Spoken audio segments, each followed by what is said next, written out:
அடுத்த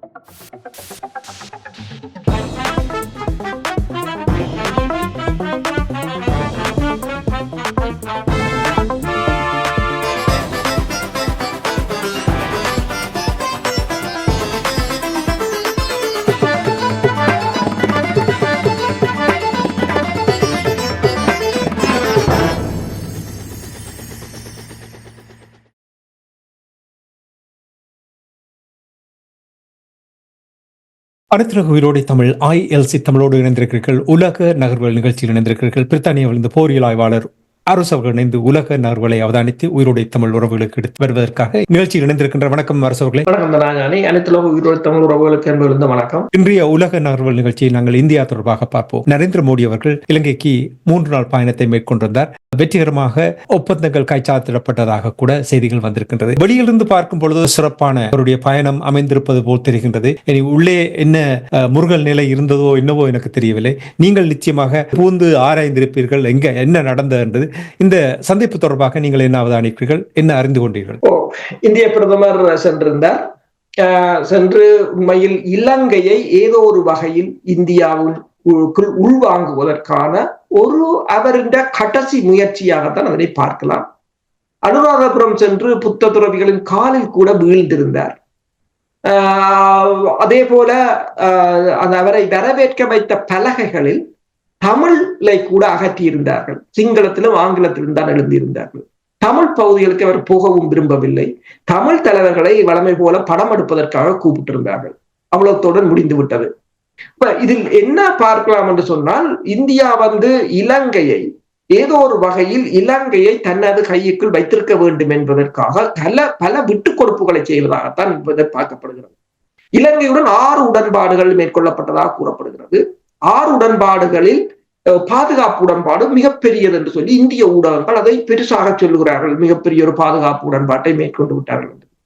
ஆனால் கொழும்பிலிருந்து வருகின்ற ஆங்கில ஊடகங்கள் என்ற தகவல்கள் அடிப்படையில் இது ஒரு interlink between Sri Lanka and India என்று சொல்கிறார்கள். இது ஒரு புதுவிதமானதுதான். என்னென்றால் இரு நாடுகளும் தங்களின் பாதுகாப்பை உறுதிப்படுத்துவதற்கு ஒன்றாக செயற்படுவது. இன்டர்லிங்க் என்று சொன்னால் இணைப்பை ஏற்படுத்துவது என்றுதான் போட்டிருக்கிறார்கள். இதை சொல்கிறார் என்றால் இலங்கையின் பாதுகாப்பு அமைச்சர் அதாவது சமந்த துயகந்தா சொல்கிறார் என்னன்னு சொன்னால், இது 2023ஆம் ஆண்டே இது தொடர்பாக பேசியது. அதற்கு பின்னர் கடந்த வருடம் அனுர்குமார திசாநாயக்கா இந்தியாவுக்கு சென்ற போது இது தொடர்பாக பேசியது. இப்போது அதனை கொண்டு வந்திருக்கின்றோம். ஆனால் 5 வருடங்களுக்குத்தான் இது நடைமுறையில் இருக்கும். அந்த 5 வருடங்களுக்கும் யாராவது ஒரு தரப்பு விரும்பினால் 3 மாத நோட்டீஸ் கொடுத்து வெளியேறலாம். இல்லை என்று சொன்னால் இந்த வாடகை வீடு மாதிரி ரோலிங் கான்ட்ராக்ட், அது இல்லை என்று சொன்னால் அடுத்த 3 வருடத்துக்கு அது ஆட்டோமேட்டிக்காக ரினியூ ஆகும் என்று சொல்லியிருக்கிறார். அப்ப இந்த பாதுகாப்பு உடன்பாடும் ஒரு வீக்கஸ்டான பாயிண்டாகத்தான் இருக்கின்றது. இலங்கை இதனை விரும்பவில்லை என்றுதான் கூறப்படுகிறது. நரேந்திர மோடியின் பயணத்துக்கு எதிராக நீங்கள் பார்த்தீர்கள் என்று சொன்னால், அனைத்து பல்கலைக்கழக மாணவர் ஒன்றியமாக இருக்கலாம், சோசியலிச கட்சியாக இருக்கலாம், ஏவிபி இன்னொரு அமைப்பாக இருக்கலாம், எல்லாம் எதிர்த்து போராட வந்திருந்தாலும் அதற்கான தடையை இந்த அரசு விதித்திருந்தது. அடுத்ததாக நீங்கள் பார்க்கலாம் என்று சொன்னால், அதாவது இந்த இலங்கை அரசை பொறுத்தவரையில் இந்தியா கிழக்கு மாகாணத்துக்கு கிட்டத்தட்ட 2.7 பில்லியன் ரூபாய்களை ஒதுக்கி இருக்கின்றது. கிழக்கு மாகாணத்துல களுவாங்கேணி பகுதியில இப்போது சீனா மிகப்பெரிய ஒரு நான் நினைக்கிறேன் ஒரு 4-5 கிராமங்களை எடுத்து டெவலப்மெண்ட் செய்து கொண்டிருக்கிறார்கள். இப்போது சீனாவின் அந்த டெவலப்மெண்டை முறியடிப்பதற்காகத்தான் இந்தியா அதனை கொடுத்திருப்பதாக கூறப்படுகிறது. சம்பூர் பகுதியிலும் அதாவது நினைக்கிறேன் சோலார் பேனல் என்று சொல்றோம், சூரிய மின்சக்தி திட்டத்தை ஆரம்பிக்க போகிறது. மன்னார் தொடர்பாக இலங்கை எந்தவித பிடியையும் கொடுக்கவில்லை. மன்னருக்கு கடல் பாதை அமைப்பதாக, அதாவது பாலம் அமைப்பதாக கூறியிருக்கிறார்கள். அது இலங்கை அதற்கு சம்மதம் கொடுக்காது என்பது தெளிவான விடயம். இலங்கை ஏதோ ஒரு வகையில் இந்தியாவை வரவேற்று மகிழ்ச்சிப்படுத்தி அனுப்பி இருக்கிறதே தவிர இலங்கையில் இந்தியாவின் திட்டங்களை நிறைவேற்ற இலங்கை அனுமதிக்காது. இப்ப பாலம் கட்டுவதை கூட பௌத்த துறவிகள் விடார்கள். ஏனென்றால் தங்கள் இறமை தொடர்பாக அவர்கள் பேசுவார்கள். இன்னொன்றையும் பார்க்கலாம், இந்தியா இலங்கையின் பாதுகாப்பு தொடர்பாக இந்தியா அச்சம் கொள்கிறது. இந்தியாவிட்ட கிட்டத்தட்ட வான்படை, கடற்படை, தரைப்படை என்று முப்படையினரும் மோடிக்கு பாதுகாப்பை வழங்கி இருக்கிறார்கள். 40க்கு மேற்பட்ட வான்படையினர் 5 MI-17 உலங்கு வானூர்தியில் வந்த அதே சமயம் சிறப்பு படையணியினரும் வந்திருந்தார்கள். முழு பாதுகாப்பையும் அவர்கள் தான் எடுத்துக்கொண்டிருந்தார்கள். இலங்கையின் சிங்கள பகுதி ஊடகவியலாளர்களை கூட இந்த பாதுகாப்பு ஒப்பந்தம் தொடர்பான மாநாட்டுக்கு அனுமதிக்கவில்லை என்று கூறுகிறார்கள். அவ்வாறு அனுமதித்தவர்களுக்கும் அவர்கள் ஒன்று கூறினார்களாம் என்றால் நீங்கள் கேள்வி கேட்கப்படாது என்று சொல்லி, என்னென்னு சொன்னால் அந்த பாதுகாப்பு உடன்பாடு தொடர்பான விவரங்கள் வெளியில் வந்துவிடும் என்பதற்காக கேள்விகள் கேட்காத ஊடகவியலாளர்களை மட்டும்தான் அனுமதித்தார். அதையும் இந்திய அதிகாரிகள் தான் கண்ட்ரோல் பண்ணியதாக கூறப்படுது. உடனடியாக மோடி நின்ற அதே சமயம் இந்தியாவின் இந்த INS சயட்ரி என்ற கப்பல் கிட்டத்தட்ட 143 மீட்டர் நீளமான ஃப்ரிகேட் வர இடம், அது 320 கடற்படையினரை காவி செல்கின்ற கப்பல். இந்த கப்பல் இந்தியாவின் ஒரு முன்னணி கப்பல்.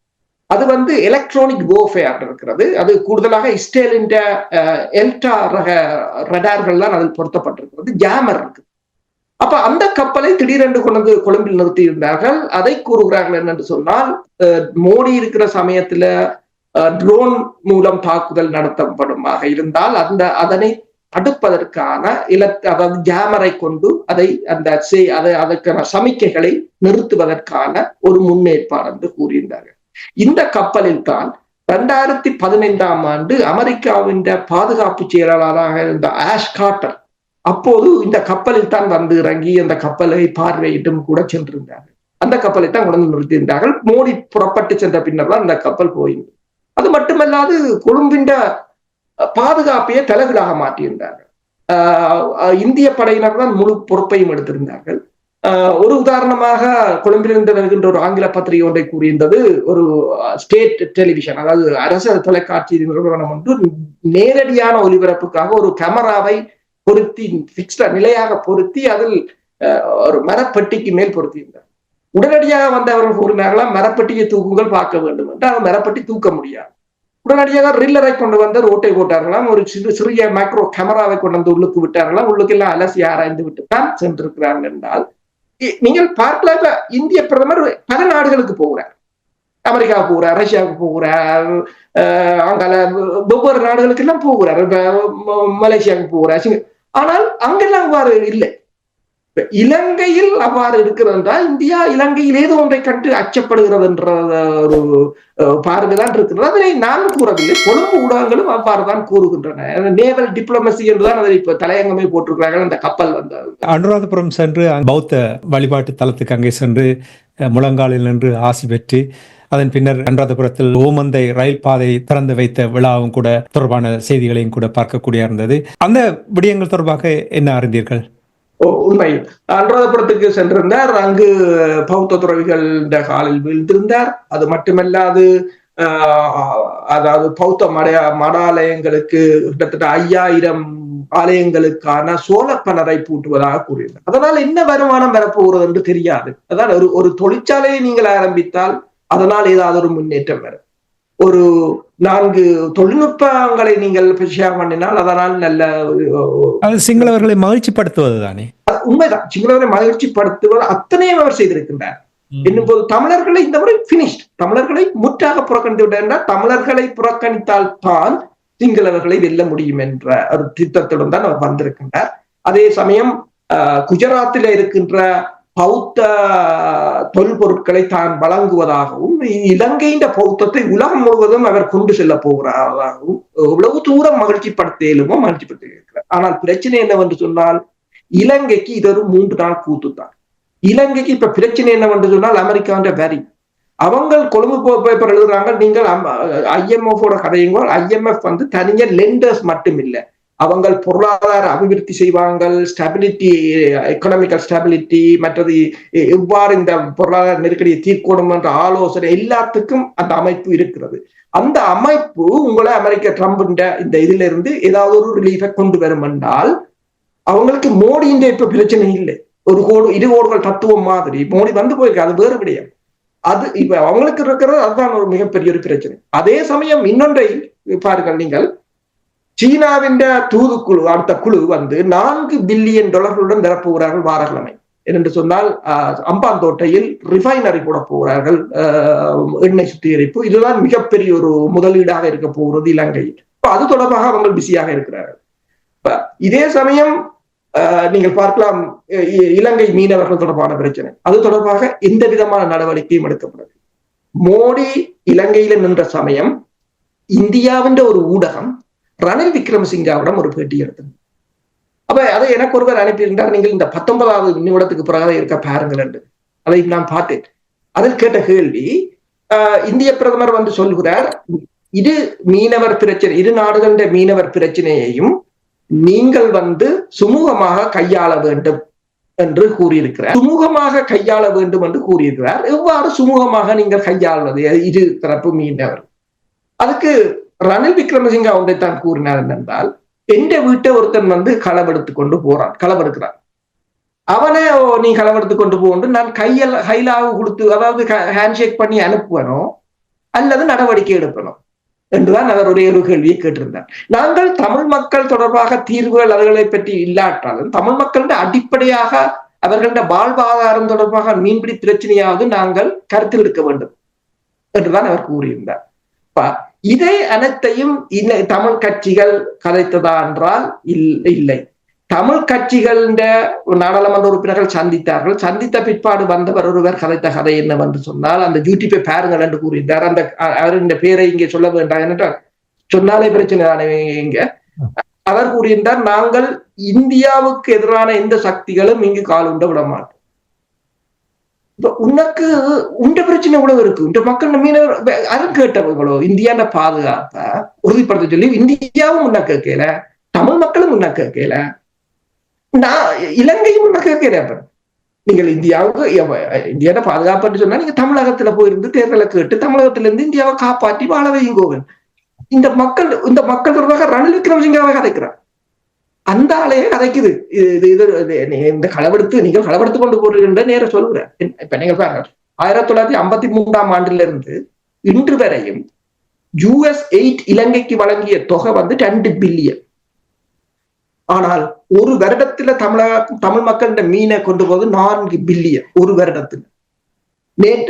முந்த நாள் ஒரு பேப்பர் பார்த்தேன், தென்னிலங்கை பேப்பர், 275 கிலோ மீன் தின்ன இறக்குமதி செய்யுதாம் இலங்கை. உண்ட மீனை அவங்க எடுத்து கொண்டு போறான். சரி, அது என்னடா அந்த அட்லீஸ்ட் சரி, அதை தடுக்க முடியாவிட்டாலும் எங்கட மக்களின் மீன்பிடி தொழில்நுட்பத்தை வளர்ச்சியடைய வைத்தார். அதை வளர்ச்சியடைய வைத்தாலே அவர்கள் ஆழ்கடல் செல்வார்கள். ஆழ்கடல் சென்று அவர்களும் பிடிப்பார்கள். அவர்கள் இந்திய மீனவர்களும் ஒரு கம்பீட் பண்ணக்கூடிய ஒரு நிலையை அவர்களை உயர்த்தி விட்டாலே காணும். தமிழ் தரப்பை சந்தித்து தொடர்பாக கூறும்பொழுது ஏதாவது ஆக்கப்பூர்வமாக பேசினார்கள், அதாவது தமிழ் மக்களிட பிரச்சனை தொடர்பாக பேசியதாக கூறுகிறார்கள். ஆனால் அதற்கு மோடி என்ன சொன்னார் என்ற எதுவும் இல்லை. அவர் ஒரே இலங்கைக்கு எல்லோரும் சந்தோஷமாக வாழ வேண்டும் என்றுதான் சொல்லியிருக்கிறார்கள். இதை ஒன்றை நான் கேட்கிறேன், இலங்கை அரசு இந்தியாவுக்கு கொடுக்கிற வாக்குறுதிகளில் 1-2 நிறைவேற்று. மீனவர்களை விடுதலை செய்கிறது, படகுகளை விடுதலை செய்கிறது, சில விடயங்களை செய்கிறது, இந்தியாவுக்கான உடன்பாடுகளை கையெழுத்திடுகிறது. இந்தியாவும் இலங்கைக்கு கொடுக்கிற வாக்குறுதிகளை நிறைவேற்றுகிறது, ஏதாவது ஒன்றை செய்கிறது. அதாவது கடன் உதவிகளை செய்கிறது, கடன் மறுசீரமைப்பை செய்கிறது, அவசரத்துக்கு உதவிகளை செய்கின்றது, வெவ்வேறு டிப்ளமேட்டிக் இஷ்யூகளுக்கு உதவிகளை செய்கிறது. ஓகே, தமிழர்களுக்கு வழங்கிய வாக்குறுதிகளை யாராவது நிறைவேற்றி இருக்கிறாங்களோ? இல்ல. இந்தியா சொன்னதும் நிறைவேற்றல, இலங்கை யாரும் பொருட்படுத்தவே இல்லை. அதைத்தான் சந்திரசேகர் சொல்லி இருந்தார், நீங்கள் வேணுமெண்டா போய் கதைச்சு உங்களுக்கு சுய திருப்தியை அடைந்து கொள்ளுங்கள், எதுக்கும் நடக்காது, எதுக்கும் நடக்காது என்று அவர் சொல்லு. அப்ப அவர் சொல்றதுக்குரிய துணிச்சல் அவர்கிட்ட இருக்கிறது என்று சொல்லும் போது நாங்கள் எவ்வளவு பலவீனமாக இருக்கிறோம் என்பது இதன் மூலம் தெரிகிறது. நீங்கள் போட்டு வந்து இந்தியாவின் பாதுகாப்புக்கும் இந்தியாவுக்கு எதிராக யாரும் காலுண்ட விட மாட்டா உண்ட பிரச்சனை என்னன்னு ஜனம் கேட்குது. இப்ப ஜனத்துக்கு அது பிரச்சனை இல்லை. இப்ப சீனாக்காரன் போன வருஷம் போய் அரிசி கொடுத்து, வெள்ளம் கொடுத்து, மா கொடுத்து எல்லாம் ஜனம் வாங்குது.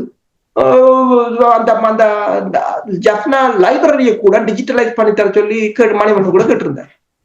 மக்கள் அப்படி இல்லை. நீங்க மக்களின் மனநிலையை அறிந்து அதுக்காக இந்தியாவுக்கு எதிராக போட முடியல. நீங்க உங்களோட மக்களின் பிரச்சனையை கலைக்க. அப்ப அது இந்தியாவுக்கு தெரியும். உங்களோட மக்களின் பிரச்சனையில நீங்கள் இல்லையண்டைக்க உங்களை இந்தியாவை மதிக்க போறோம். அதான் அந்த பிரச்சனை. அமைச்சர் துணிச்சலாக கூறினார் என்று நீங்கள் கூறினீர்கள், பலவீனம் நிலைமையை வெளிப்படுத்தினார் என்று நீங்கள் கூறினீர்கள். என்னை பொறுத்த மட்டில் நாங்கள் கூறிய விடயத்தை அவர் உறுதிப்படுத்தி இருக்கிறார் என்பதை நான் கூறலாம். இவ்வளவு காலமாக நீங்கள், நான், மாஸ்டர் மற்றும் ராமேந்திரன் போன்றவர்கள் நாங்கள் உரையாடும் பொழுது பலவீனமான நிலை, ஒரு சரியான திட்டம் இல்லாத, சரியான வழிகாட்டல் இல்லாத அந்த நிலையை நாங்கள் திருப்பி திருப்பி கூறிக்கொண்டு வந்திருக்கிறோம். அவர்கள் இப்பொழுது அதை உறுதிப்படுத்தி காட்டியிருக்கிறார் என்பதை கூறிக்கொண்டு அரசவர்களே, இதைத்தான் நான் கூறுகிறேன். என்னன்னு சொன்னால், இப்ப இலங்கையை பொறுத்தவரையில் இது ஒரு 3 நாள் கூத்தாக இருந்துவிட்டு இலங்கை அடுத்த பிரச்சனையை பார்க்க போகிறது. இந்தியா ஏன் இலங்கையை தேடி தேடி ஓடுகிறது என்று சொன்னால், இந்தியா ஏனைய நாடுகளுடன் வச்சிருக்கிற அந்த ராஜதந்திர உறவு, அதே உறவை நீங்களும் வளர்த்துக் கொண்டிருந்தால் இன்றைக்கு எங்களையும் இந்தியா மதித்திருக்கிறதா? இந்த நிலைமைகளை புரிந்து செயல்பட வேண்டும், அல்லது உங்களால் முடியவில்லை என்றால் மாற்றத்தை ஏற்படுத்துங்கள். எங்களுடைய உறவுகளுக்கு இந்த விடயங்களை நாங்கள் எடுத்துக் கூற வேண்டியது எங்களுடைய கடமை. இவற்றை கூறுகின்றோம். மாற்றத்தை அவர்களால் ஏற்படுத்த வேண்டும் என்று கேட்டுக்கொண்டு உலக நகர்வல் நிகழ்ச்சியை நாங்கள் இத்தோடு நிறைவு கொண்டு வந்து மீண்டும் இன்னொரு நிகழ்ச்சியில் இணைந்திருப்போம். அதுவரைக்கும் நன்றி, வணக்கம் அரசவர்களே. நன்றி. எமது பார்வையாளர்களுக்கு வணக்கம். மக்களின் குரலாய் ஓங்கி ஒலிக்கும் இலக்கு மின்னிதழ் மற்றும் உயிரோடை தமிழ் வானொலி ஆகிய இவ்விரு ஊடகங்களும் உங்களைப் போன்ற எமது நேயர்கள், நண்பர்களின் ஆதரவிலேயே இயங்கி வருகின்றன. மிக குறைந்த வளங்களுடன் பல இடர்கள் மற்றும் தடைகளை தாண்டி பயணிக்கும் எமது ஊடகங்களின் பணிகள் மேலும் வளர உங்களால் முடிந்த நிதியுதவியை வழங்கி இன்னும் காத்திரமான செயற்பாடுகளை முன்னெடுக்க உதவுமாறு மிகவும் பணிவன்புடன் வேண்டி நிற்கின்றோம். உங்கள் பங்களிப்பு உங்களின் உரிமை குரலாய் ஓங்கி ஒலிக்கும். நன்றி.